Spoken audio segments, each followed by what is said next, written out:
Hello everyone, and welcome to Orange University. On tonight's episode, Selesnya Cage. So I saw a lot of people play this deck, and I wanted to try it out myself because the Cage deck got a new inclusion in Brightglass Gearhulk. The Gearhulk that keep us going, right? The original Selesnya Cage deck kind of falters to things like Temporary Lockdown because everything that we have just dies to that 3-mana drop, a 3-drop enchantment, and the deck really doesn't have much ways to interact with that other than just starting a get lost. So this is a different version that now gets us a lot of value with a 4-mana 4/4 that can keep pumping cards out. So, in addition to that, this Aetherdrift also gave us a bunch of vehicles. Voyager Glycar and Thunderous Velocipede are very good cards in this deck because, well, Voyager Glycar can help us dodge a board wipe that's not a temporary lockdown. So if they try to kill our board, the Glycar can keep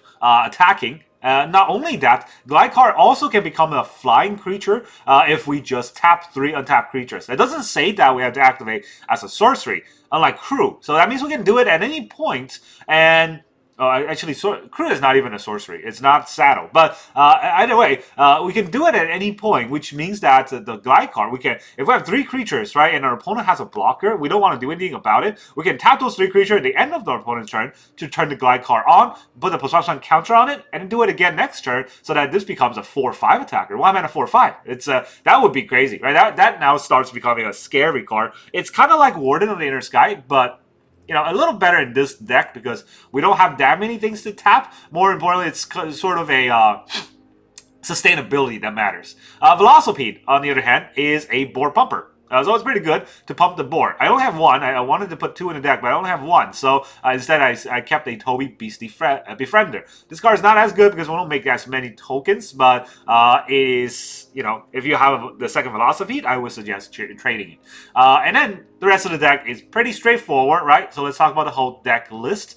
In the early game, we have 10 1-drops to make sure that we have 1-drops to play on turn 1. We got 2 Voyager Glycar, 4 Llanowar Elves, and 4 Pawpatch Recruits. Of course, you want to hit your Llanowar Elf turn 1, but if you can't, Glycar is also a pretty good turn 1 because turn 2, if you play a Pawpatch Recruit, you can just turn on the Glycar and start getting in for damage. A lot of times, you can also play play Glycar for turn 1, turn 2 Llanowar Elf, and then tap the Elf to crew the Glycar and attack for damage anyways. If you have 3 Elves in your hand, you can Elf into, or you can Voyager Glycar into multiple Elves and then turn them into, I don't know, creature. That could also work. It's tricky, but this is the kind of the split that we can go with. Unfortunately, there's no 1-mana. What is that called? Avacyn Pilgrim. 1-mana green creature that adds a white mana. That would be great, but we don't have that. And then turn 2, we got 4 Collector's Cage and 4 Shelter by Ghost. The tricky thing about this deck is that on turn 2, we don't actually have tempo play. It's just interaction. But turn 2, a lot of times, we can Collector Cage and hide a good spell underneath it, or we can put 2 1-drops out. Those are also good turn 2 plays. Turn 3, we're going to have 4 Sanguine Evangelist, 4 Sandstorm Salvager, and 1 Toby Beastie Befriender to make sure that we hit 2 creatures on board on turn 3. That would be pretty important. Otherwise, we get Thunderous Velocipede. Thunderous Velocipede will pump everything else. If we're on the play, this would be a great card. If we're on the draw, this is a terrible card. It's kind of how a lot of games are going to shape up. And the thing is, if we have 3 creatures on board, then Collector's Cage becomes really good very fast. And the thing about that is almost all of these creatures will give us different power, right? The Toby and Sandstorm Salvager will give us 2 creatures that are different power, 1 and 4, 1 and 3. And if we have a Llanowar Elf out, we can just pump the Toby or the Sandstorm or pump the Elf with the Collector's Cage, and then we'll be able to cheat out the Hideaway cards. If a Pawpatch Recruit, it's already 3 different power, and then you just put it on anything and you can cheat out whatever's hidden away. So yeah, this deck is very good on just this shell alone, but then it gets better because we get 4 Brightglass Gearhulk. Brightglass Gearhulk, it's very hard to say. Brightglass Gearhulk will help us get 2 cards that are mana value 1 or less from our graveyard. So, get the Glycar if we know our opponent has, DOJs and Sunfalls. Or we can just get Pawpatch Recruits if we know that our opponent is just aggressively killing our creature with single target removal. Or we can get Llanowar Elves, we're kind of short on mana. So, that's kind of the idea. I see a lot of Gearhulk decks that has a utility you know, package for Gearhulk to search up. I tried that at the beginning of this deck, and it did not work out. So I'm gonna use just this instead. And then we have 4 Overlord and Mistmoors. Just make sure that we get our insects to push the advantage. The great thing about the insect is that they're tokens. They get pumped by the Sandstorm Salvager, and we can actually deal a lot of damage that way. And if we're able to cheat out the Overlord, just the Overlord along with the 2 insects from the Collector's Cage, right? If we can cheat out the Overlord, those are 3 creatures who can immediately crew up the Voyager Glycar and attack for more damage than it normally would be. So the land base, 24 lands. We got 4 plains, 4 forests, 4 Brushland, 4 Hushwood Verge, 4 Razorverge Thicket, 2 Restless Prairie, and 2 Mirrex in case our opponent's playing some mono blue counterspell heavy deck. And that's the whole deck list. Now let's go into the games. Alright, our opponent is Craig.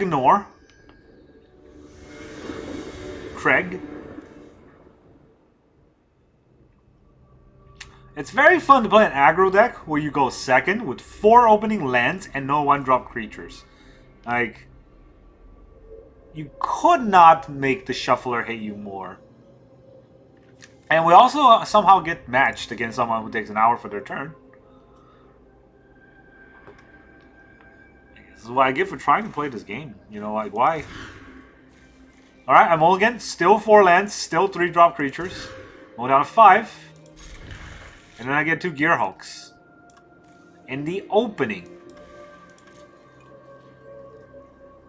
Yeah.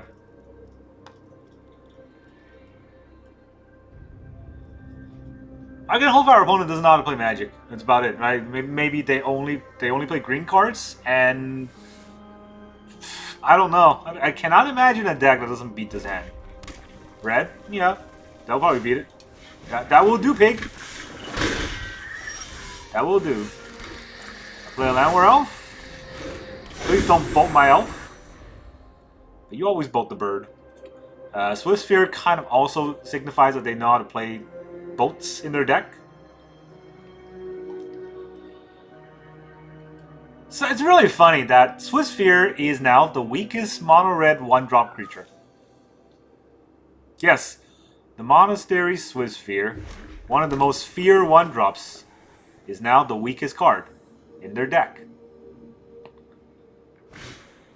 They're gonna Slick Shot show off us, and they turn their card sideways.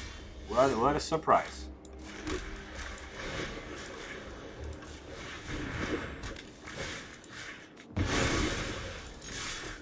I shelter your Slick Shot with a ghost. I hope they don't burn off my Llanowar Elf. Oh, they got white mana. They got another Swift Sphere, which means they cannot burn out the Llanowar Elf, so they're just going to turn cards sideways. They got Manifold Mouse. Manifold Mouse will turn cards sideways.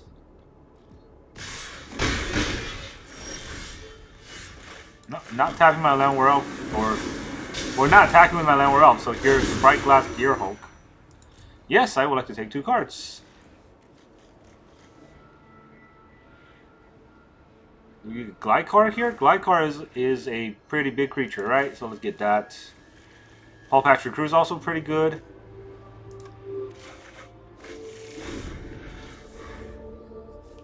Next turn we can Glycar into the Sandstorm Salvager, or we can Overlord the Mistmoors. Both are pretty useful. Opponent quits. Yeah. We beat red with the worst hand possible, only down to 5. Just shows that it's not about the right deck, it's about the right opponent. Alright, our opponent is Kodama.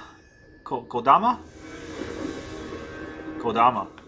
Kodama's also going to get to go first. You know, it's asking too much to go first. And when we play an aggro... Oh, yeah, when we play Magic the Gathering, it's just too much to ask. Here's the Llanowar Elf.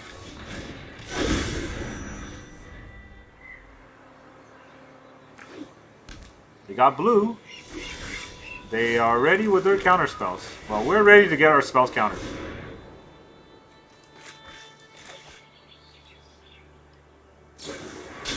No more lies. Why did you even think on that?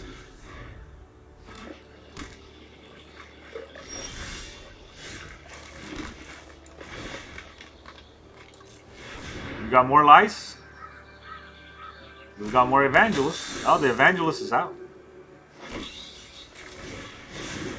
I mean, we're already at the Day of Judgment, like, mana, so I don't think this matters as much. Let's just throw stuff out there. See what sticks. Turn card sideways. You know the trick.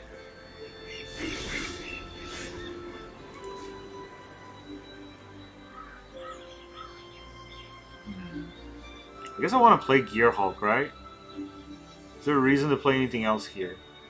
Overlord kind of just get got. The Gearhulk also gets got, but it gives me value. Let's see what he does.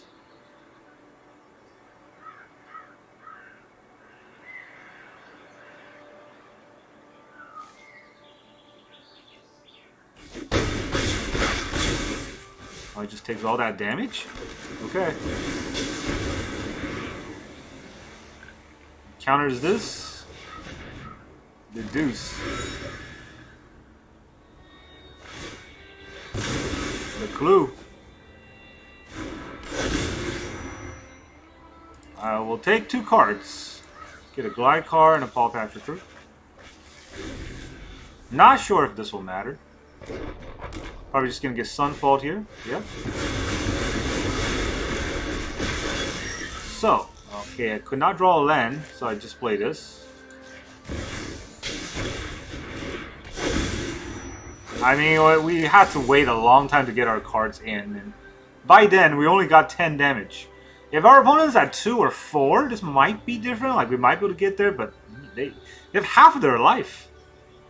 We're playing aggro, and even when we're playing aggro and our opponent plays control, we're going second. You know how rare that is in Arena?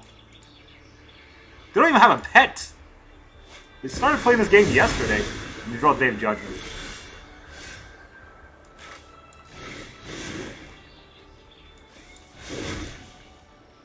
Get the Pawpatch Recruit down. Why is it leaving up the Brushland?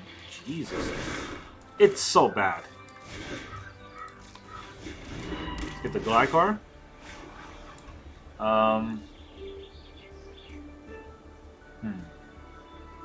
This makes me want to play the Cage. I mean, that can't be right? Yeah, I don't want to draw it.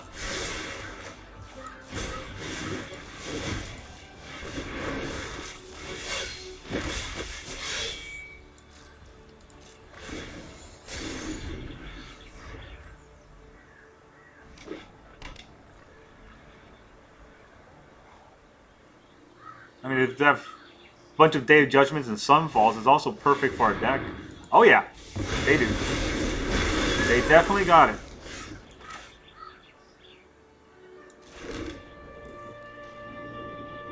So this makes 2 creatures. I can make a 3rd creature.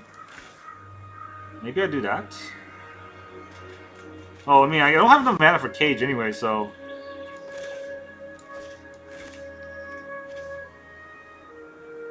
Maybe I have Pawpatch and Cage and attack.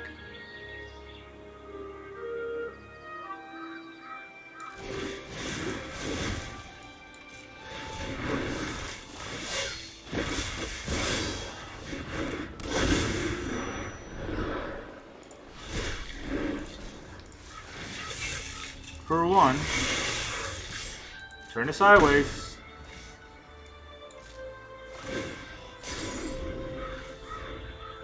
They got board wipes for days, right?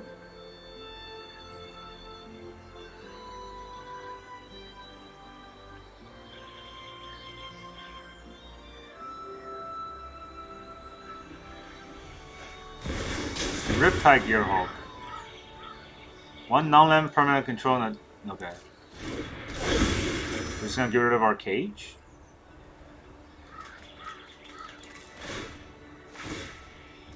Just gonna get rid of my Pawpatch? That was not what I expected.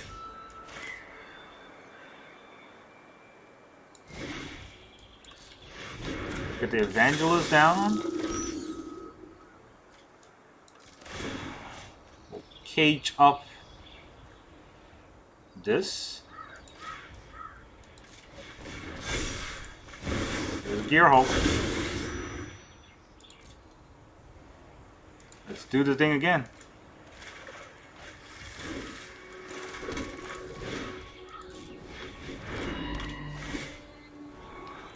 That's a good strike. I would like that.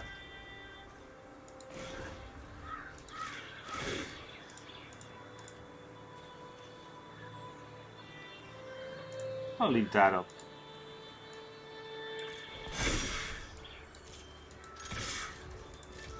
Fly.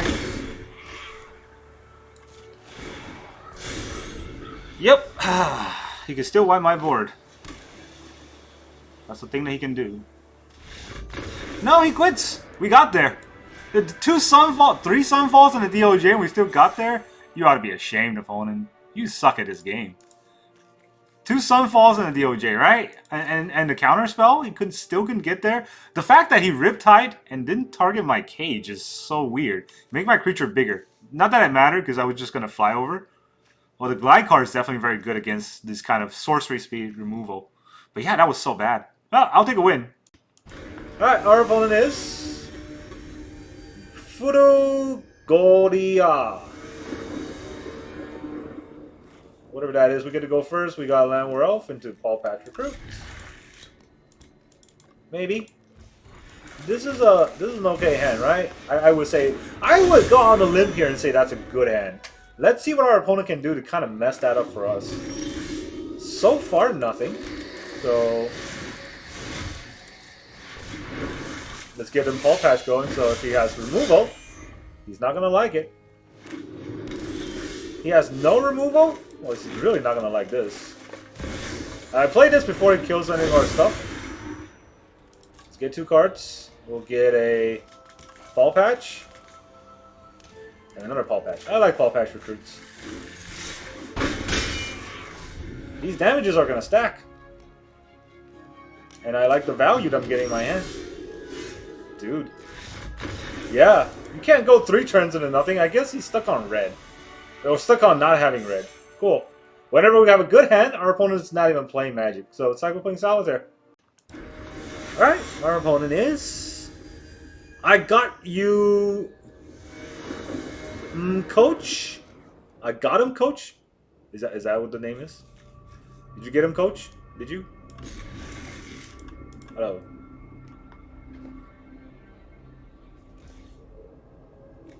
Do we... Pawpatch here? I'm never gonna cage. So I guess the question is, do I glide card, do I Pawpatch? Let's put the glide card out first. If I want to Pawpatch, I probably still can Pawpatch.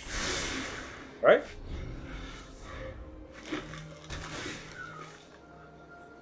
Yeah, if I wanted to Pawpatch, I still can. Nope. Not the way I play this lands. So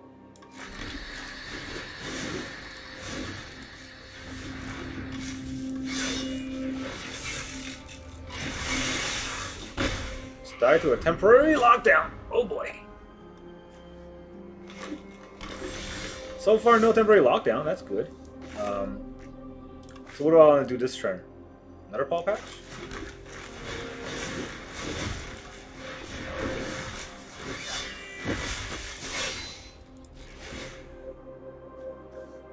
I could fly over, right? Is fly over better than dealing 2 more damage? Oh no. I think so. In the long run, it might be, but it's not what I'm gonna do here. Overlord.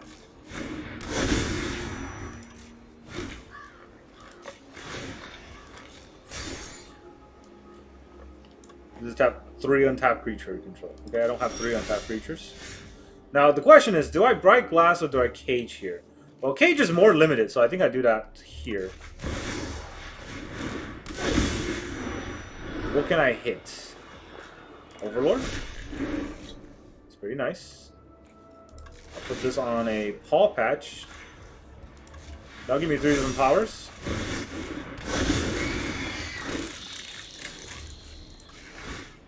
Overlord?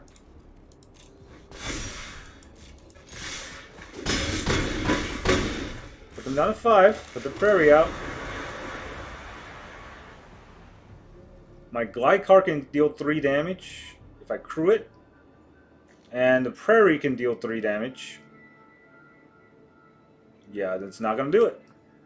I can't kill him next turn, but... You know, if he doesn't kill me... If he doesn't wipe my board this turn, I think he dies. So, it's going to have to Day of Judgment.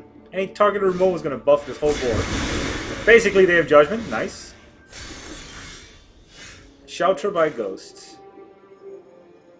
Alright, well, I'm not playing that, so... Brightglass Gearhulk. Take action. Did we just get 2 Pawpatches? Do I want another Glycar? I'm gonna take 2 Pawpatches. Do I play the Pawpatch? I can deal 4 damage to him, right? Maybe it's that. Maybe it's the 4 damage. Bring him to 1. No, I think it's still better to put the Pawpatches out. If he Sunfalls me, or if he has a targeted removal, I would like to have a Pawpatch.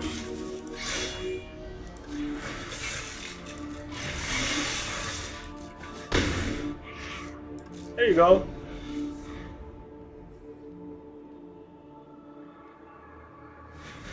If he Sunfalls here, I still have Restless Prairie, so that's the plan. Thank God for the Glycar.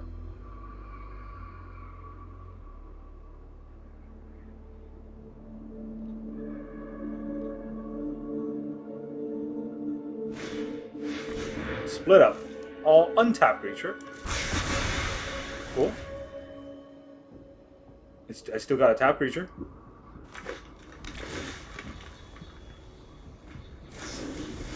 Leyline Binding onto my Glycar.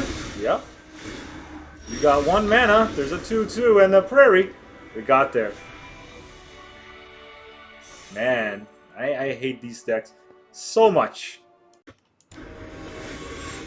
Alright, our opponent is Natasha. Natasha, you look like a very rugged dude. Well, I mean, this is a hand. It's not a good hand, but it's a hand.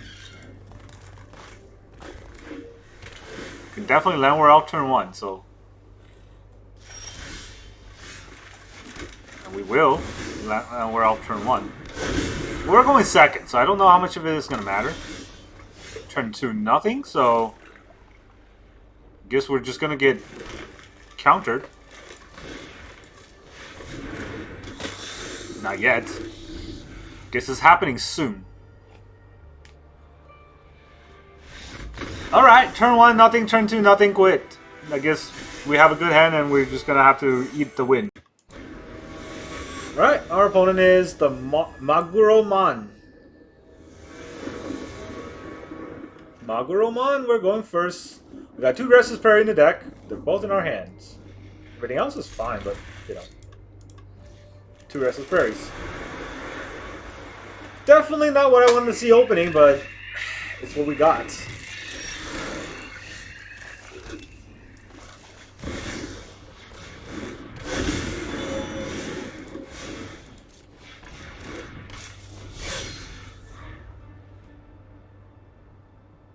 I get 3 mana next turn to do something. Up the Beanstalk. Sure. I get 4 mana this turn. Do I need the 4th mana? I'm not Collector Caging, right? So maybe it's not. I don't need it. Yeah. Maybe it's that I don't need it. This is just 1. This is 3. It's slightly more efficient. He's gonna mill himself. There's another one of that deck that mills big graveyard and just kind of go over the top. I can attack. I don't think he's gonna block.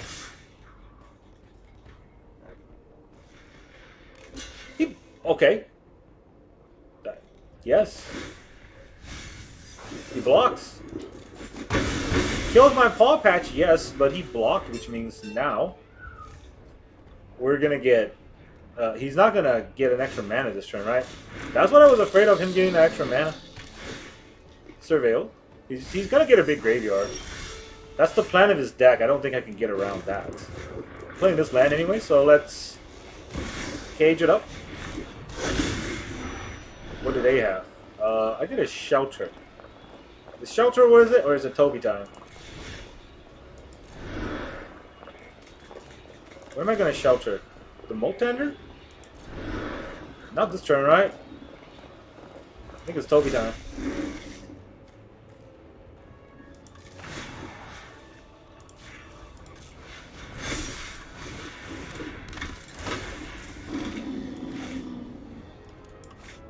Ooh, I do want to get the Glycar out. Glycard. Card. Man, I can't talk. Just block? Okay. If I don't need to give them trample, I will Glycar. The Gearhulk? Oh boy. That's Christmas land for me. I can tap 3 untap creatures and make it a flying dude. I will do that. Gladly do that. He has 5 mana this turn for something big. Harvester of Misery. -2/-2 on my board. Right? -2/-2 on my board? Yes. So, let's tap 3 things.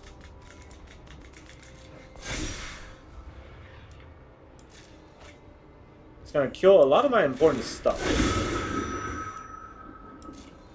Oh, I could have. No, the cage is tapped. What am I saying? So, yeah.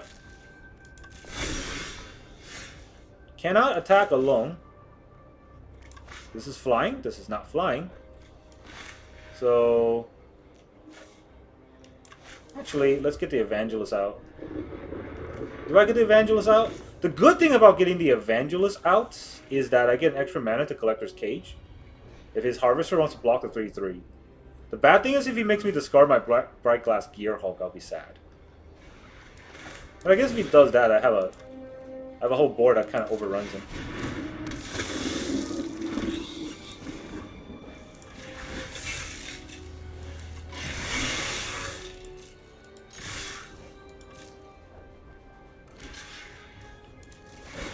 Okay.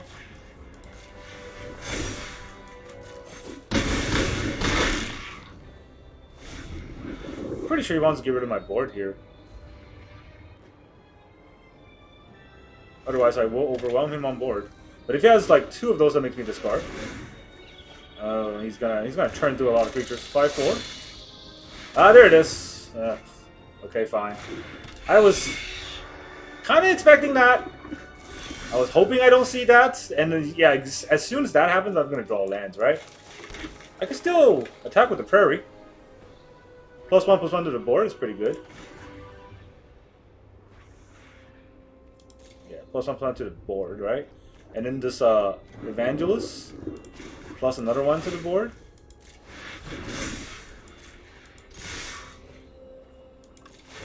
Battle Cry.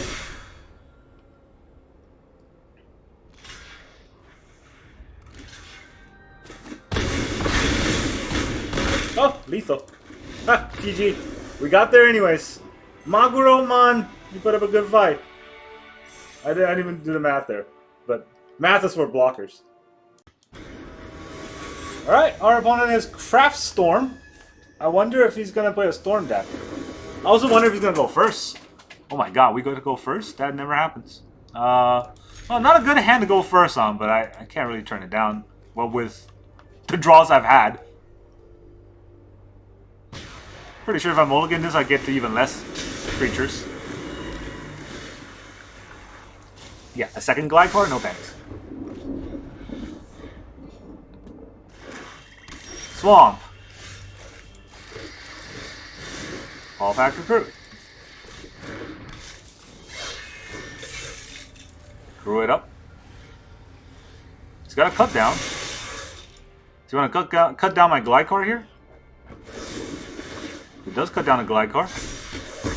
Makes my Recruit a little bit bigger. I don't think that's going to matter. If he's got another cut down or something. Should have cut down the Recruit while I'm crewing it.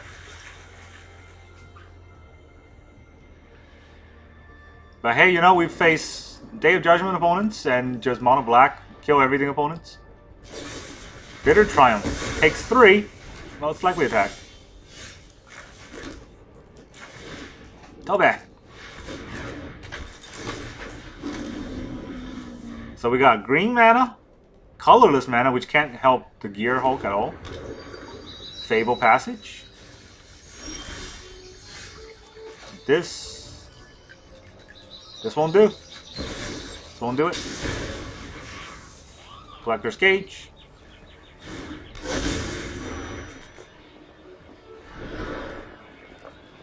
I mean, obviously we put that underneath it, and we do the double attack. Let's see if they have anything. They take 5. They're just gonna crack their Fable Passage. That's the stick, but I don't know what other stick they have. Llanowar Elf. If they have no more kill spells, right? The fact that they use Bitter Triumph kind of tells me they don't have any more kill spells, but they could get more. An island. Oh boy, it's Dimir.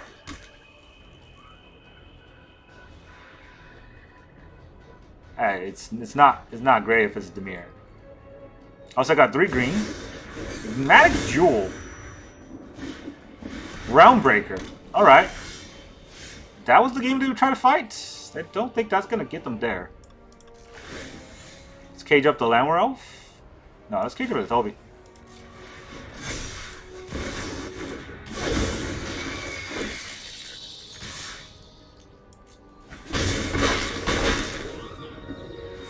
They can use the Jewel on the Realmbreaker if they think they have time. This board is scary. And we have a whole hand of uncastable stuff. Just not castable at all. Alright, GG. Sure. We have a bad hand, our opponent has a worse hand. Arena. Alright, our opponent is Kurono, the Initiate. We gotta go first. They are definitely initiating. Yeah, okay. Llanowar Elf. Verge in the Llanowar Elf. Let's see if we can keep a turn 2. We did keep a turn 2, alright. That means we can Evangelist. Or do we Velocipede? It's crew 3. I think we Velocipede. I think it's better. Because even if they kill our Llanowar Elf, we can still Sanguine Evangelist, which means that we'll get a 3-2 and a 2-2, which is better. And if he doesn't kill the Llanowar Elf, I could always just play the Restless Prairie.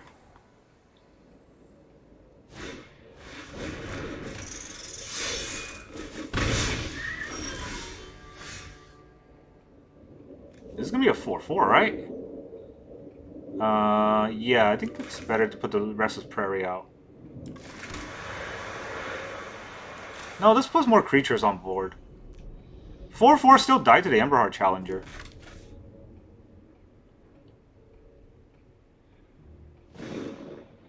It's kind of tricky. You know what? I'm going to play this. The reason why I did this is because when I play the Evangelist and I get the token, I can buff it with the Salvager immediately because I have 5 mana next turn. That's my thought process anyways. Torch them tower. Alright, so I can't do that.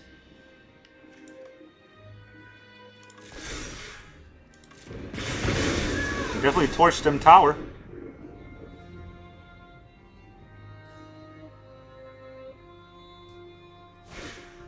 Innkeeper's Talent. I guess if he wants to attack, we'll trade.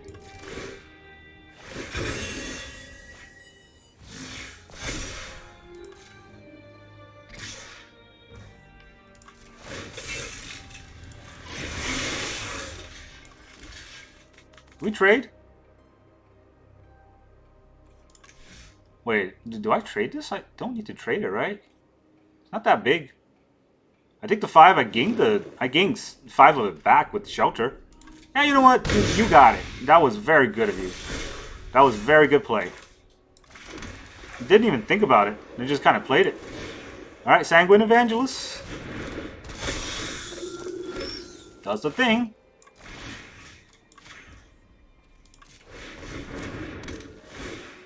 Take out your Emberheart Challenger.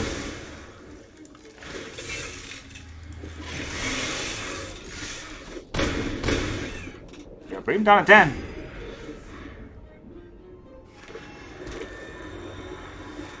All of a sudden, we're winning. You gonna attack with it? You gonna not attack with it? Uh-huh. What's your plan there, buddy? You don't have to attack with it. You can just die. He didn't attack with it.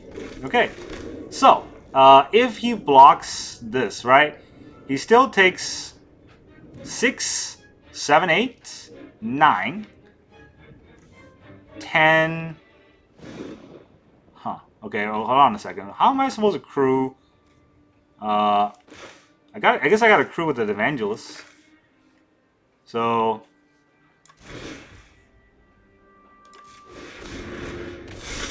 yeah, he ignores my biggest creature. Does this one enter the battlefield this turn? Let's see.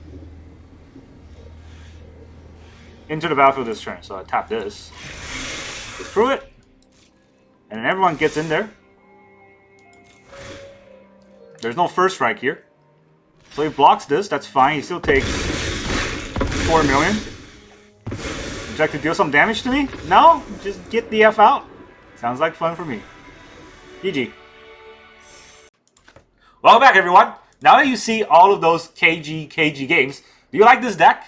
Honestly, I have to say, when I watch a lot of YouTubers play this deck, I was very excited to play it. And then today I played it, and I felt like this deck is trash. Now, that's not the deck's fault, although the deck did give me a lot of bad draws. Somehow, and this is what I was talking about last time, and that is that all of the matchmaking is just placing me against decks that I'm terrible against. I never faced a mono red deck. This deck will eat mono red for breakfast. But you saw that one game we played. We beat them soundly. But I never really faced any mono red deck. Today what I face is just constant barrage of Temporary Lockdown. And Temporary Lockdown does, still stops most of this deck, stops all of our tokens, and stops, Overlord Mistmoors tokens. And after the Temporary Lockdown, they go to Sunfall, they go to DOJ, and just wipe everything else we have. How that feels really bad. And it could be just be the time that I played, right? And feels bad. And that's how I feel about all the decks out there, is that if your whole deck has just one enemy, that enemy, you're going to face that all the time. I didn't see a single Rest in Peace today. I would see Rest in Peace left and right when I was playing Graveyard deck. Today, none. This deck will also eat Rest in Peace decks for breakfast because, we're very aggressive. And while they're trying to exile graveyards, they will be dead. And I guess it is also to the detriment of today's games, where every game I draw this in my opening hand. These cards in my opening hand, and none of these in my opening. The one drops I put in the deck, almost never draw them, so I had to mulligan. In a few of those games, you saw. In a few games that I have to win while mulligan down to 5. You know how heavy that burden is to have to mulligan down to 5 in an aggro deck? But it can still do it, which does speak to this deck, right? It's not a bad deck. Maybe it's just my fault for playing it badly. There is something that, when I was stealing decks online, I felt like this is a giant oversight. Mirrex is terrible in this deck because of the Gearhulk. There were a few games where I got to turn 4 and I couldn't play the Gearhulk because I got a Mirrex. And I had to play the Mirrex earlier on because I didn't have the mana split correct. Because, for some reason, Arena decided to give me the wrong side of the mana for every spell that I'm trying to play. So I had the Mirrex just to get that mana out. And once Mirrex becomes colorless, it cannot play the Brightglass Gearhulk. So maybe it has to go down one less. I feel like we should go down one less on Restless Prairie, one less on Mirrex, and put in 2 more basic lands. It sounds weird, but the basic lands are more useful than... also that one game where I drew 2 Restless Prairie opening. That was disgusting. Why is 2 of our only tap land in our opening hand? Well, Shuffler Shenanigans, right? And I feel like I complain a lot about Shuffler Shenanigans, but you see the games that I play. You see the games that I play where Shuffler just punishes you for having the one card in your deck that's worse at the scenario given to you at that scenario or during that scenario. I feel like this happens not just to me, but almost anyone who plays Magic. You probably have that experience. It could just be that you remember the bad moments, like I said last time, but those bad moments seem pretty prevalent. And other than that, though, let's come back to the deck. I think I whined enough. I think this is still a very good deck. And if you're trying to get wins, you're trying to get a Mythic, this is definitely doable, right? It's just about learning how to play the deck, learning what to drop turn 1, learning what to drop turn 2. And what I learned is Voyager Glycar, actually insanely good card. And sometimes it's better to drop Glycar turn 1 and Llanowar Elf turn 2, because you have no turn 2 play, and turn 3 you're going to get your 3 drops anyway, so maybe it's better to start attacking with a Glycar and get damage in faster. Definitely, I'll cut the 1 Mirrex and 1 Restless Prairie and adding 2 more lands. Or maybe not even 2 more lands. Maybe 1 more land and 1 more other stuff. 24 land might be a little too much. 23 land might be enough, right? Maybe we get lost just to fight back against temporary lockdowns. That's really all I got for you today. Thank you very much for joining me, and I will see you guys next time.